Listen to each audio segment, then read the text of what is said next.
Durante 2 siglos, una formación dominó el mundo antiguo. Un muro humano, de 16 filas de profundidad, inquebrantable, imparable, la falange, el arma de Alejandro Magno. Con ella, conquistó reinos, aplastó imperios, y convirtió a Grecia en el corazón del mundo antiguo. Pero toda civilización cree que nunca caerá, hasta el día en que lo hace. En una colina envuelta en niebla, en Tesalia, aquel día llegó. Los romanos habían llegado, no con reluciente armadura, sino en silencio, con precisión. No se detenían, se movían, aprendían, se adaptaban. Y cuando el muro rígido de la falange se encontró con la mente viva de la legión, la historia misma se quebró. Las lanzas de Alejandro se enfrentaron al hierro de Roma, y la era de Grecia terminó con el sonido de botas marchando. Desde aquel día, el mundo lucharía, construiría y gobernaría, a la manera romana. Sus legiones cruzaron montañas, ríos y mares, incendiaron ciudades, derribaron reyes, silenciaron continentes. El trueno de su avance retumbó por toda Europa, y siglos después, incluso cuando el imperio se desvaneció, el mundo aún recordaba el día en que lo inquebrantable finalmente cayó, y Roma aprendió a hacer arrodillarse al mundo.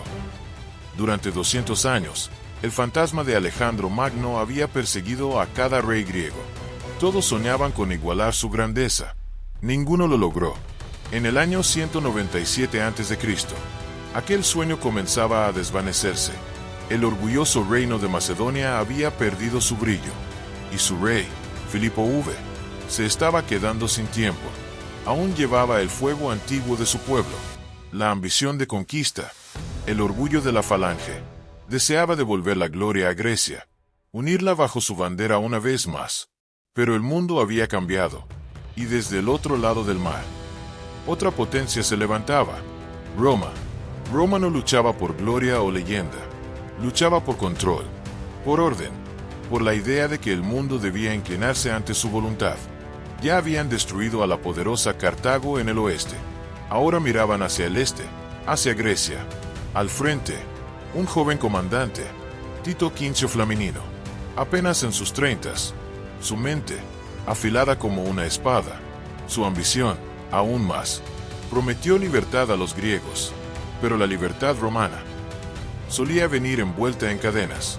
Cuando sus legiones tocaron suelo griego, las ciudades-estado observaron con cautela.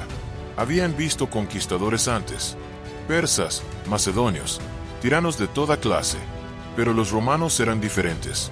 Hablaban suavemente, ofrecían alianzas, y luchaban con una precisión aterradora.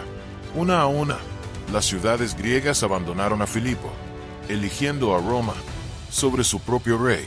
Para la primavera del 197 AC, Filipo no tenía opción.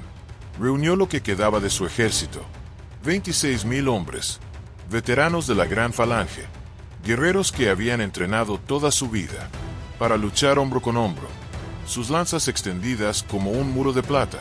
Flaminino marchó con 25.000 soldados, legionarios romanos y aliados griegos. No eran nobles, eran campesinos, herreros, hombres comunes, convertidos en máquinas de guerra. No luchaban por un rey, sino por la república, por disciplina, por el poder de Roma. Entre ambos ejércitos se alzaban las colinas de Tesalia, cubiertas por la niebla matinal. Los locales las llamaban cinocéfalas, las cabezas de perro. Terreno irregular, peligroso, un lugar terrible para una falange. Pero la guerra no espera un suelo perfecto. Y aquella mañana, mientras la niebla se movía, también lo hacía el destino. La niebla se aferraba a las colinas como el humo de 1000 fuegos invisibles. Nadie veía al enemigo, pero ambos sentían en el aire la tensión del primer disparo. El ejército de Filipo estaba exhausto. Tras marchar toda la noche, las armaduras chirriaban, los escudos chocaban en la oscuridad. El rey avanzaba al frente, buscando terreno firme, donde su falange pudiera alzarse con su mortal muro de lanzas. Era orgulloso, terco y desesperado. Sabía que esta batalla decidiría no solo su corona, sino el futuro de toda Grecia. Flaminino, en cambio, esperaba, cauteloso, no temeroso, pero calculador. La niebla era espesa, viva, como un enemigo más. Ordenó mantener posiciones y envió exploradores hacia adelante, sin saber que Filipo había hecho lo mismo. Dos fuerzas ciegas, avanzando entre la niebla, más cerca cada segundo. De pronto, el silencio se rompió. Una patrulla romana tropezó con infantería ligera macedonia. Por un instante, ambos bandos se congelaron. Y luego, el mundo estalló. Gritos, acero chocando, jabalinas silbando. La niebla se volvió roja.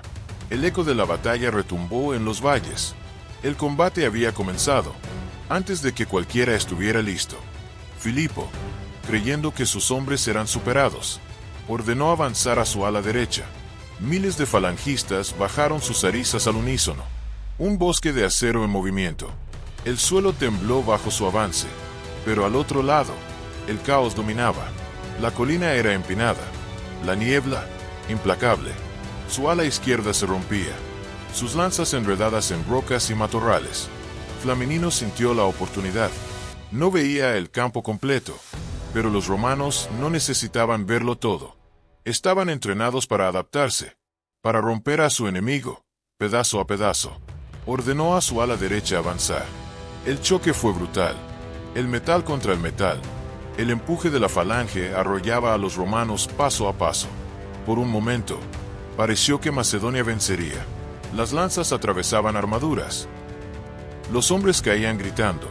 La tierra se tiñó de sangre. Pero los romanos no cedieron. En vez de romperse, se doblaron, se movieron. Cada cohorte maniobraba por sí misma. Buscaban grietas. Pensaban como uno. No eran un muro, eran una mente colectiva.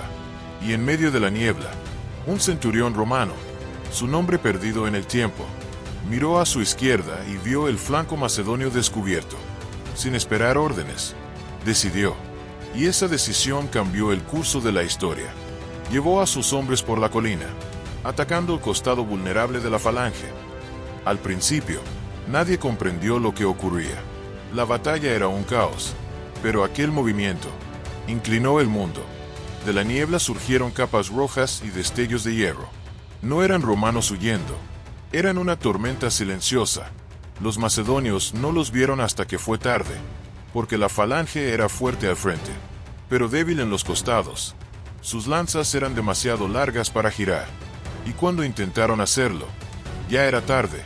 Los gladios romanos cortaban carne y armadura, rodillas, hombros, espaldas. La falange se desmoronó. Un muro de lanzas solo es invencible, mientras sigue recto, pero una vez que se dobla, muere. Los romanos se movían como el agua, fluyendo entre los huecos, cortando, empujando, implacables.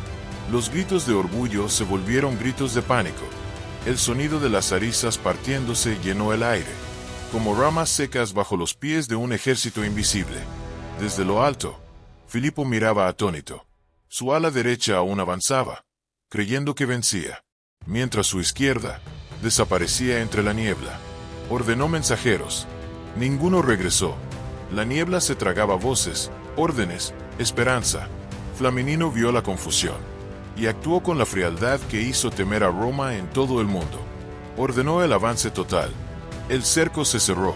La falange, atrapada, atacada por el frente y por el flanco. Lo que fue una máquina perfecta, ahora era su propia prisión.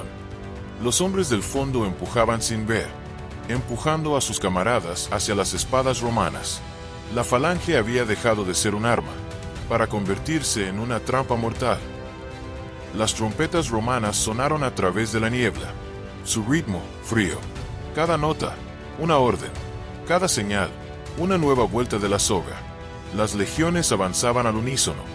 Escudos golpeando, espadas cortando, sin arte, sin gloria, solo eficiencia, solo muerte. El suelo era barro y sangre. Los hombres caían y nunca se levantaban. El eco de Alejandro se extinguía entre gritos de agonía.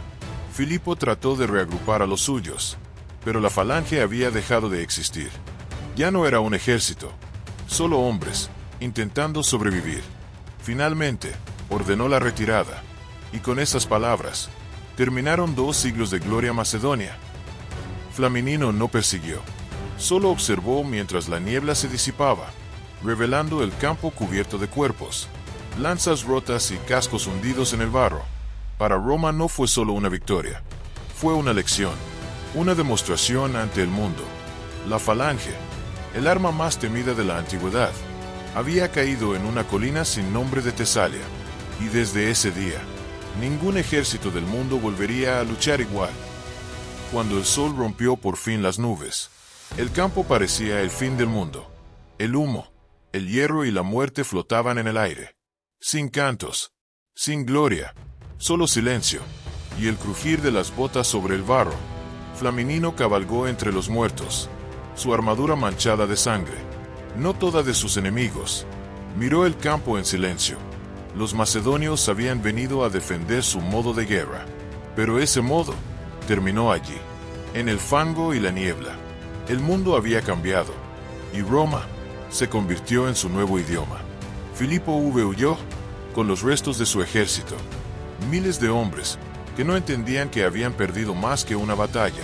Habían perdido la idea de que Grecia podía permanecer libre. Días después, Flaminino envió mensajes por toda la tierra. Hablaba de paz, pero todos escucharon lo mismo. Una declaración de dominio. Entró en Corinto, en Delfos, en Atenas, y habló al pueblo. Grecia, dijo, es libre, libre de reyes, libre de tiranos, libre para vivir como antes. La multitud estalló en júbilo. Hombres gritaron, mujeres arrojaron flores. Los templos resonaron con alabanzas. Por un momento, parecía que la gloria de antaño había regresado, pero sobre las puertas aún colgaban los estandartes romanos, y sobre los muros, los soldados romanos seguían mirando. La libertad ahora tenía rostro romano. Flaminino lo creía. Admiraba la cultura griega, su arte, su filosofía. Pero admirar no es igualar. Roma devolvió a Grecia sus ciudades, pero le arrebató su alma. En tabernas y templos, el pueblo susurraba. Los romanos vinieron como amigos, y se quedaron como amos. Los poetas escribieron sobre la victoria, pero sus héroes ya no llevaban armaduras, llevaban cadenas, cadenas bellas, de plata, pero cadenas al fin. Esa noche, Flaminino observó las colinas. El viento soplaba entre los cuerpos aún sin enterrar, y supo la verdad. Roma no otorga libertad, la reemplaza. El silencio que siguió a Cinocéfalas no fue paz, fue el sonido de un mundo que terminaba.